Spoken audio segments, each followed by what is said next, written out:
And joining me now is Transportation Secretary Pete Buttigieg. Mr. Secretary, thanks so much for being with us.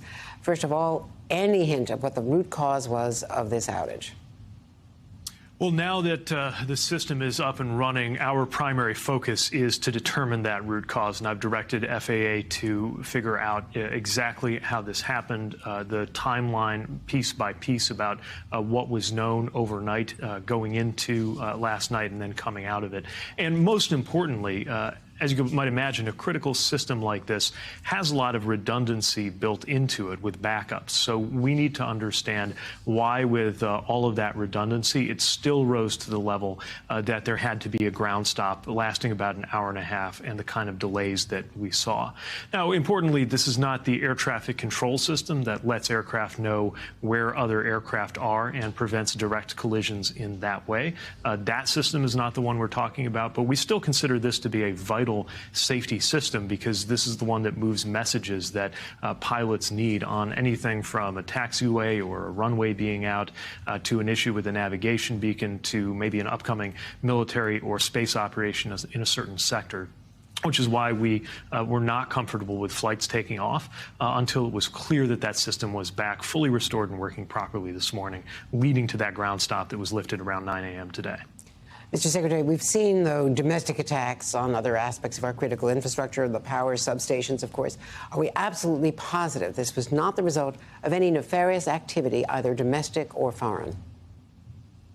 We're not prepared to rule that out. There hasn't been any indication of that. FBI has spoken to this, and of course, FAA is looking closely at that as well as they work to see exactly what was going on inside the files that were in this system leading to this irregularity. So again, what I would say is there is no direct indication of any kind of external or nefarious activity, but we're not yet prepared to rule that out.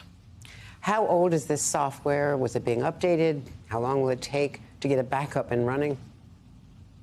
Yeah, this is a system that's been used for many years. It's based on a standard, and every country that manages airspace has a version that kind of ties into a global standard for how to get this important safety message through our aviation message traffic through our aviation system. It is periodically and continuously upgraded and updated. But I think one of the questions we need to look at right now, and one of the things I'm asking from FAA is, what's the state of the art in this form of message traffic? And again, how is it possible for there to be this level of disruption?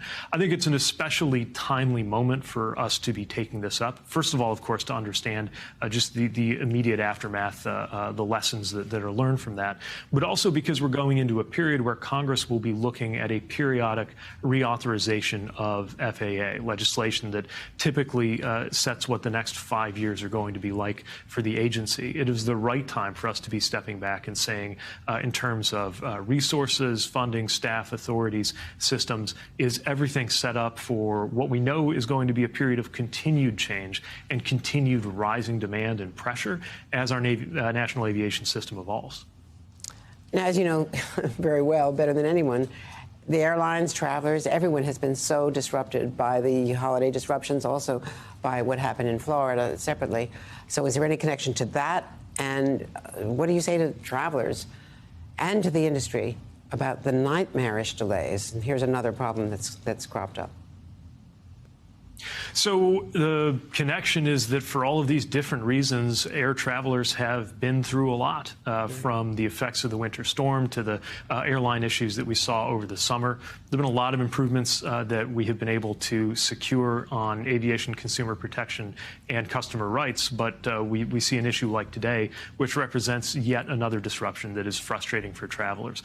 The most important thing I want passengers to know is our #1 priority is safety. It's one of the reasons why today, for example, while this issue was being worked out on the systems side, there was this ground stop of about an hour and a half nationwide to make absolutely sure, out of an abundance of caution, that no aircraft could take off without the necessary safety information. And we're always going to err on the side of safety. Now, having said that, we also have to make sure we understand everything there is to understand about this situation so that we can assure that a disruption like that doesn't happen again, because on a system that has to operate 24/7, and that's how the national aviation system works, even if a primary system is down for some reason, there needs to be the kind of redundancy that you can flexibly deal with that at all times and keep things running. One quick question comes to mind is there a critical vulnerability here where the entire country had to be stopped because of something that probably, involved one sector or another?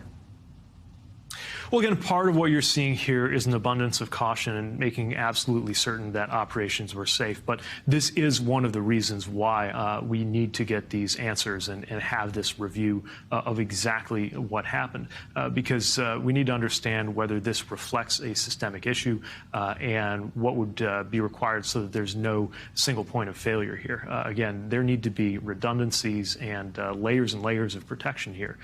This is an incredibly complex system. So glitches or complications happen all the time, but we can't allow them to ever lead to this level of disruption, and we won't ever allow them to lead to a safety problem. Should the government be reimbursing people who missed flights and now have to take hotels about their expenses, as they are required to do by you when it's the airline's fault? Well, we're not for-profit companies selling tickets the way an airline is. Our responsibility is to make sure that everybody is safe, and we are always going to err on the side of safety. But of course, also want to make sure that there is efficient, fluid, convenient movement through the system. We've been able, again, to get a lot of wins in terms of how airlines treat passengers. We're holding airlines accountable to their responsibilities. When there's an issue on the government side of the house, when there's an issue in FAA, we're going to own it, we're going to understand it, and we're going to make very clear what's needed in order to fix it and go after that plan. Secretary Buttigieg, thank you so much. We're very grateful to you on such a busy day to give us all the latest. Thank you.